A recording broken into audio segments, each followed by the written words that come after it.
तिब्बत की ठंडी हवाओं के बीच, जहाँ बर्फीली चोटियों के साए में प्राचीन मठों की घंटियां गूंजती हैं, वहाँ जन्मा एक बालक, जिसे नियति ने एक साधारण जीवन नहीं, बल्कि पूरे राष्ट्र का भार सौंप दिया।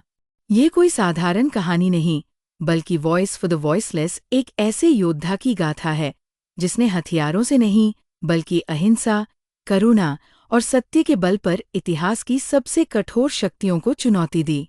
ये तिब्बत के उस पुत्र की कहानी है, जिसने दुनिया को सिखाया कि सच्ची शक्ति न केवल सत्ता में, बल्कि धैर्य और प्रेम में होती है। 20वीं शताब्दी के मध्य तक तिब्बत एक अलग थलग पड़ा स्वर्ग था, जहाँ आत्मा की खोज और ध्यान की साधना ही जीवन का केंद्र थी। वहाँ के बर्फीले पहाड़ों के बीच धर्म, साधना और शांति की परंपरा हजारों वर्षों से जीवित थी। लेकिन इस स्वर्ग पर जल्द ही अंधकार के बादल घिरने वाले थे। 1950 का वर्ष, चीन की सेना तिब्बत की ओर बढ़ रही थी। बीजिंग की सरकार तिब्बत को अपनी भूमि मानती थी और उन्होंने वहां अपने सैन्य बलों को भेजकर कब्जा करने की योजना बना ली थी।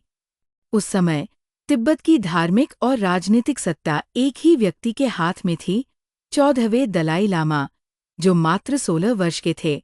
एक किशोर, जिसे शायद उस समय अपनी नियति का संपूर्ण आभास भी नहीं था, उसे एक पूरे राष्ट्र का नेतृत्व करना था, और वह भी ऐसे समय में जब उसकी मातृभूमि पर संकट के बादल मंडरा रहे थे। 1954 में महज 19 साल की उम्र में दलाई लामा ने बीजिंग की यात्रा की और चीन के सबसे ताकतवर नेता माओ जेडोंग से मुलाकात की।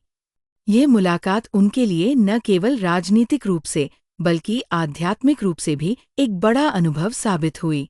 उन्होंने महसूस किया कि चीन के नेता तिब्बत को आत्मनिर्भर राज्य मानने के लिए तैयार नहीं थे। वे इसे पूरी तरह से अपने अधीन लाना चाहते थे। 1959 में जब तिब्बत में चीनी शासन के खिलाफ विद्रोह भड़क उठा, दलाई लामा ने अपने प्रिय देश को छोड़ने का कठिन निर्णय लिया। वह एक रात गुप्त रूप से भारत की ओर निकल पड़े। उनकी यात्रा दुर्गम थी। बर्फीली पहाड़ियों, गहरे जंगलों और चीनी सेना की नज़रों से बचते हुए वो भारत पहुंचे। भारत ने दलाई लामा को शरण दी, लेकिन उनकी वास्तविक लड़ाई अभी शुरू हुई थी। अब उनका मिशन था अपनी संस्कृति, अपने लोगों और अपनी पहचान को जीवित रखना।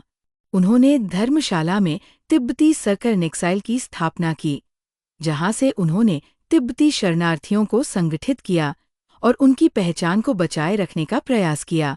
उन्होंने विश्व के हर बड़े मंच से तिब्बत के लिए न्याय की गुहार लगाई, लेकिन हर बार राजनीति के जाल ने उनके शांतिपूर्ण प्रयासों को जकड़ लिया। अमेरिका, यूरोप, संयुक्त राष्ट्र, हर जगह उन्होंने तिब्बत की स्थिति को उजागर किया, लेकिन चीन की मजबूत कूटनीतिक पकड़ के कारण तिब्बत आज भी स्वतंत्रता से कोसों दूर है। वॉइस फॉर द वॉइसलेस केवल एक आत्मकथा नहीं है, ये अहिंसा की ताकत की कहानी है। ये उस व्यक्ति की गाथा है जिसने हर संघर्ष के बावजूद हिंसा का रास्ता नहीं अपनाया, जिन्होंने अपने अनुयायियों से हमेशा शांति बनाए रखने को कहा, भले ही उनकी संस्कृति को मिटाने की कोशिश की जा रही हो। ये किताब उन तमाम राजनीतिक और कूटनीतिक घटनाओं पर रोशनी डालती है, जहां दलाई लामा ने तिब्बत की आज़ादी के लिए प्रयास किए, विभिन्न देशों के नेताओं से मिले और दुनिया को ये समझाने का प्रयास किया कि तिब्बत सिर्फ एक भूगोल नहीं, बल्कि एक आध्यात्मिक धरोहर है। दलाई लामा की यह यात्रा हमें सिखाती है कि एक व्यक्ति की करुणा और सहनशीलता पूरे विश्व को प्रभावित कर सकती है। चीन ने तिब्बत पर कब्जा कर लिया, लेकिन वह तिब्बती आत्मा को नष्ट नहीं कर पाया। तिब्बती लोग आज भी अपनी पहचान को बचाने के लिए संघर्ष कर रहे हैं, और उनके इस संघर्ष का सबसे मजबूत आधार है दलाई लामा। ये किताब सिर्फ तिब्बत की व्यथा नहीं बताती, बल्कि ये दुनिया के हर उस व्यक्ति की कहानी है जिसकी आवाज़ को कुचलने की कोशिश की गई। ये हर उस इंसान के लिए है जिसने अन्याय सहा है, जिसे अपने अधिकारों से वंचित रखा गया है।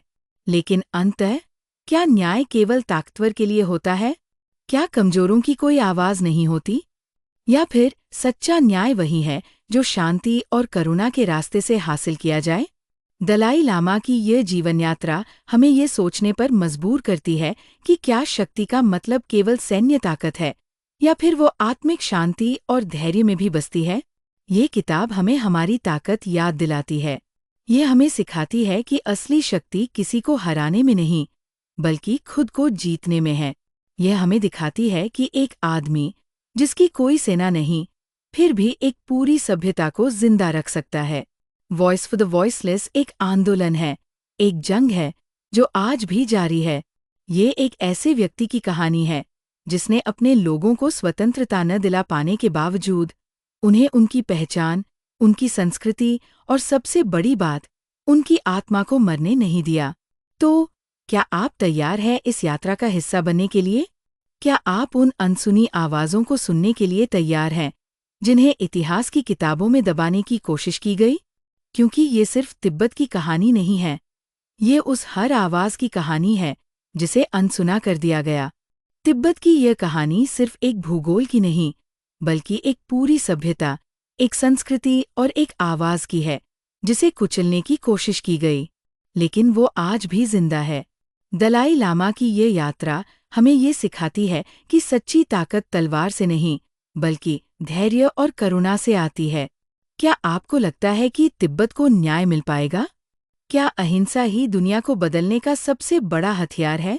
अपने विचार कमेंट में ज़रूर लिखें, और अगर ये वीडियो आपको पसंद आई हो तो इसे लाइक करें, शेयर करें और चैनल को सब्सक्राइब करें ताकि हम आपको और भी प्रेरणादायक कहानियाँ सुना सकें।